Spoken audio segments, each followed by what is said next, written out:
오늘의 10분 말씀 누가복음 22장 54절부터 71절입니다.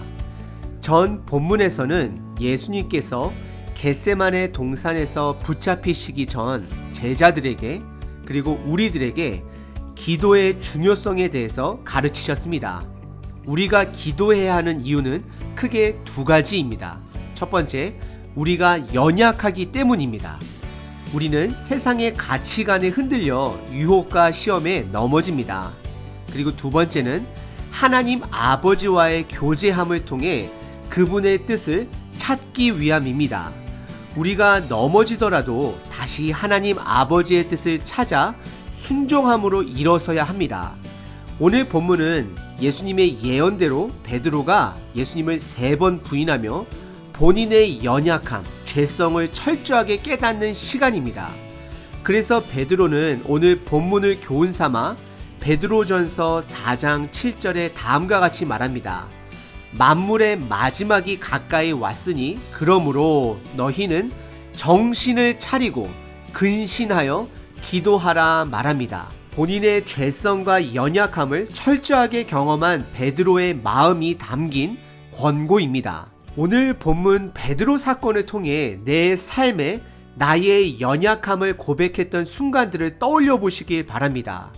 그것을 깨닫는 자는 매일 기도로 주님께 도움을 간청합니다. 반면에 나의 재능, 재물, 건강을 의지하면 하나님과 점점 멀어져 갑니다. 그래서 우리는 베드로의 고백처럼 정신 차리고 근신하여 깨어 기도해야 합니다. 우리의 위치를 정확하게 알아야 합니다. 그리고 오늘 본문에 예수님은 희롱과 폭력을 당하며 철저하게 죄인의 대우를 받게 됩니다. 그럼에도 불구하고 누가복음은 예수님의 꿋꿋이 십자가의 길을 가시는 그분의 사명을 보여주고 있습니다. 우리들도 복음으로 인하여 세상의 기준으로 조롱과 불이득을 당할지라도 예수님이 걸으셨던 그 길을 걸어가야 합니다. 오늘 본문을 통해 저와 여러분 모두 정신을 차리는 하루 되시길 바랍니다. 오늘 본문은 크게 두 가지 사건으로 나눌 수 있습니다. 첫 번째는 베드로의 3번 부인 사건, 두 번째는 예수님이 조롱받으신 사건입니다. 첫 번째 부분은 54절부터 62절 베드로의 3번 부인의 이야기를 담고 있습니다. 54절 예수님은 대제사장의 집들 안으로 붙잡혀 오셨습니다. 다른 복음서에서는 그 당시 종교 지도자들의 실세인 안나스와 가야바의 이름을 드러내지만 누가는 그들에게 집중하지 않습니다.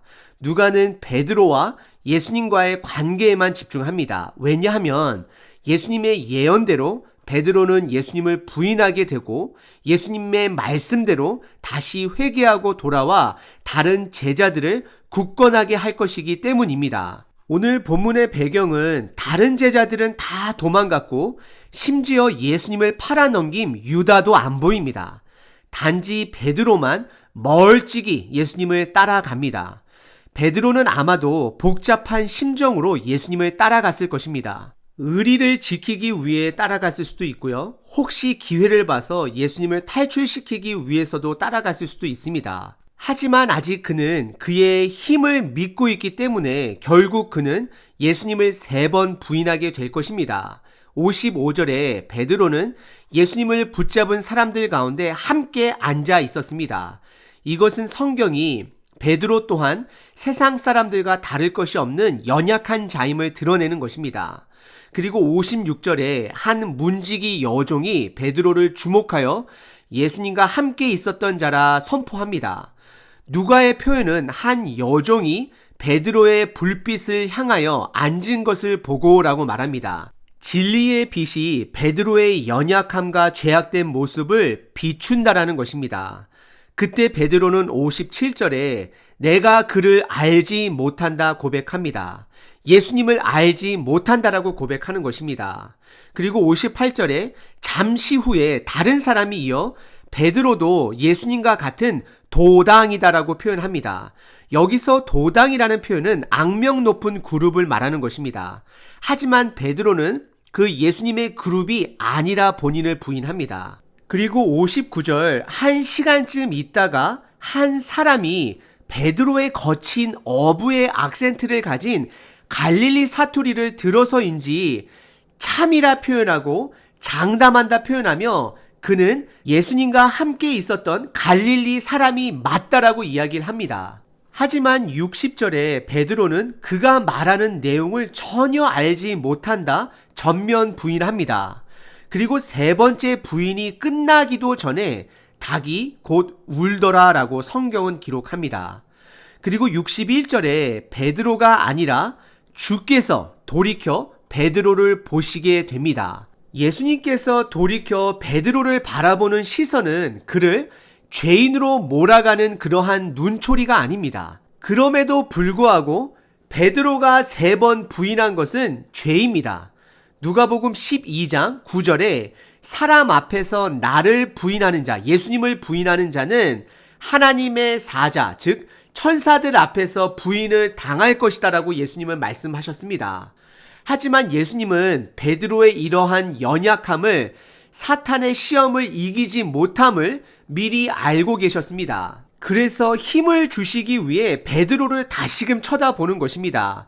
예수님께서는 이미 베드로가 넘어질 것을 알고 계셨고, 그러기 때문에 회개하고 돌아오고 다시 일어서야 함을 재차 눈빛으로 말씀하시는 것입니다.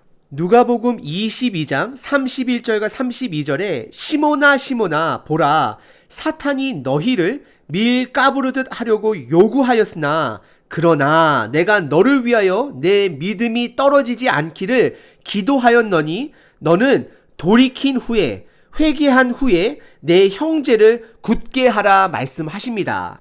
돌이키다라는 것은 회개를 말하는 것입니다.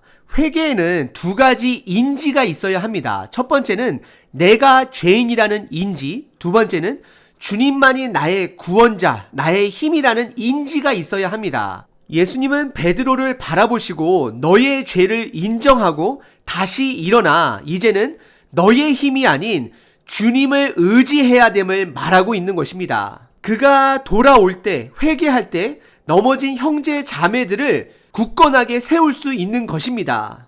그리고 닭의 울음은 그가 죄인이라는 것을 강조해주는 역할인 것입니다. 그리고 62절, 베드로는 밖에 나가서 심히 통곡했다 성경은 말합니다. 베드로는 예수님이 그를 향한 모든 말씀들을 생각했을 것입니다. 그리고 그가 죄인임을 깨닫게 하는 예수님의 눈맞춤은 그가 예수님을 처음으로 따르기로 했던 그의 첫 고백을 기억나게 했을 것입니다. 그것은 누가복음 5장 8절, 시몬 베드로가 이를 보고 예수의 무릎 앞에 엎드려 이르되 주여 나를 떠나소서 나는 죄인이로소이다 라고 고백했습니다. 베드로는 본인의 죄인됨을 다시 한번 철저하게 깨닫게 되는 것입니다. 믿음의 삶은 어찌 보면 철저하게 나의 죄악됨을 다시금 깨닫고 다시금 주님을 붙드는 삶의 반복일 수 있습니다. 오늘 이 사건으로 베드로는 앞으로도 언제든지 본인이 실패할 수 있다는 것을 배웠을 것입니다. 그는 겸손을 배웠고 나중에 예수님의 다시 찾아옴을 통하여 온전한 소명을 붙들고 하나님 나라를 위해 하나님께서 사용하시는 귀한 사람이 됩니다. 하나님이 사용하시는 사람은 본인이 언제든지 넘어질 수 있다는 것을 인정하고 오직 주님만을 붙들기로 결단하는 사람들을 사용하십니다. 그리고 오늘 본문의 2번째 부분은 63절부터 71절 예수님의 조롱 사건입니다. 예수님 주변의 사람들은 참으로 분주합니다. 베드로는 3번이나 부인하고 심히 통곡하며 울고, 병사들은 예수님을 조롱하기 바쁘고, 종교 지도자들은 어떻게 하면 예수님을 로마 법정에 세워 확실하게 죽일 수 있는 증거를 찾기 위해 예수님께 질문하느라 바쁩니다. 하지만 누가복음에서 비춰지는 예수님의 모습은 조롱을 당하고 매를 맞고 침묵을 하시지만 결국 그가 이 이야기의 중심에 온전히 서 있음을 보여주고 있습니다. 63절과 65절에 병사들이 예수님을 희롱하고 욕하고 때립니다. 그리고 예수님을 선지자 역할을 하는 사기꾼으로 조롱을 합니다. 하지만 본문은 예수님의 침묵과 그 수모를 묵묵히 받아들임으로 꿋꿋이 십자가를 향해 걸어가시는 구세주인 것을 보여주고 있습니다. 그리고 66절에 날이 밝았다라고 말을 합니다. 하지만 날이 밝았어도 어둠의 세력은 공회, 즉 그들의 최고 종교 의회를 소집하여 어떻게 하면 로마 법정에서 예수님을 확실하게 죽일 수 있는 증거나 고백을 찾아내려고 분주한 것을 보게 됩니다. 그 당시 사형은 오로지 로마 법정에서만 가능했기 때문입니다. 67절에 그들은 예수를 향하여 너가 그리스도냐 묻습니다. 하지만 예수님은 그들은 믿지도 않을 것이고 예수님이 물어도 대답하지 않을 것이라 말씀합니다. 이것은 누가복음 20장에 침례 요한의 권한을 가지고 이들에게 물었을 때 이들이 답하지 못했음을 지금 말하고 있는 것입니다. 그리고 69절 예수님께서는 그들이 알아듣지 못하는 시편 110편 1편을 인용하십니다. 인자가 하늘의 권능의 우편에 앉아 있으리라 선포합니다. 예수님은 하나님의 아들로서 하나님의 우편에 앉을 자로 나중에 심판과 구원을 완성하러 다시 오실 분이라는 것을 그들에게 선포합니다. 하지만 그들은 그들의 세상적 분주함으로 예수님의 선포를 깨닫지 못합니다. 그러자 70절에 이들이 예수님께 하나님의 아들이냐 물어봅니다. 그리고 예수님께서는 이미 너희들이 나를 지금 하나님의 아들이라고 말했다고 말씀하십니다. 이것은 그들이 믿던 믿지 않던 예수님의 신분, 하나님의 아들은 변하지 않는다라는 것을 말씀하는 것입니다. 그러자 이들은 71절에 이것만큼 확실한 증거는 없다 하며 드디어 로마 법정에서 예수님을 확실하게 죽일 증거를 찾았다 고백을 합니다. 그 당시 로마의 황제를 신의 아들로 여겼기 때문에 예수님이 하나님의 아들이라 고백하는 것은 이들이 예수님을 반란군으로 여겨 예수님을 법정에 세워 사형으로 만들기 위한 이들의 노력인 것입니다. 오늘 본문은 베드로의 3번 부인 그리고 예수님과의 눈빛 교환으로 그의 죄된 정체성을 온전히 깨닫게 되는 순간이자 예수님의 말씀 또한 다시금 기억하여 회개하고 다른 형제들을 굳건하게 해야 하는 임무가 있음을 기억했던 사건입니다. 그리고 오늘 본문에 여러 사람들이 분주하게 예수님 주변에서 그분을 조롱하고 때리기도 하고 욕하기도 하고 질문을 던지기도 하지만 결국 붙잡혀 오신 예수님이시지만 예수님은 오늘 이야기의 중심의 자리를 잡으시고 십자가의 길을 묵묵히 걸어가시는 모습을 우리들에게 보여주고 있습니다. 저와 여러분들도 나의 연약함, 나의 죄악됨을 온전히 깨닫고 세상의 분주한 이야기들 속에서 묵묵히 주님의 길을 걸어가시는 저와 여러분 되시길 기도합니다.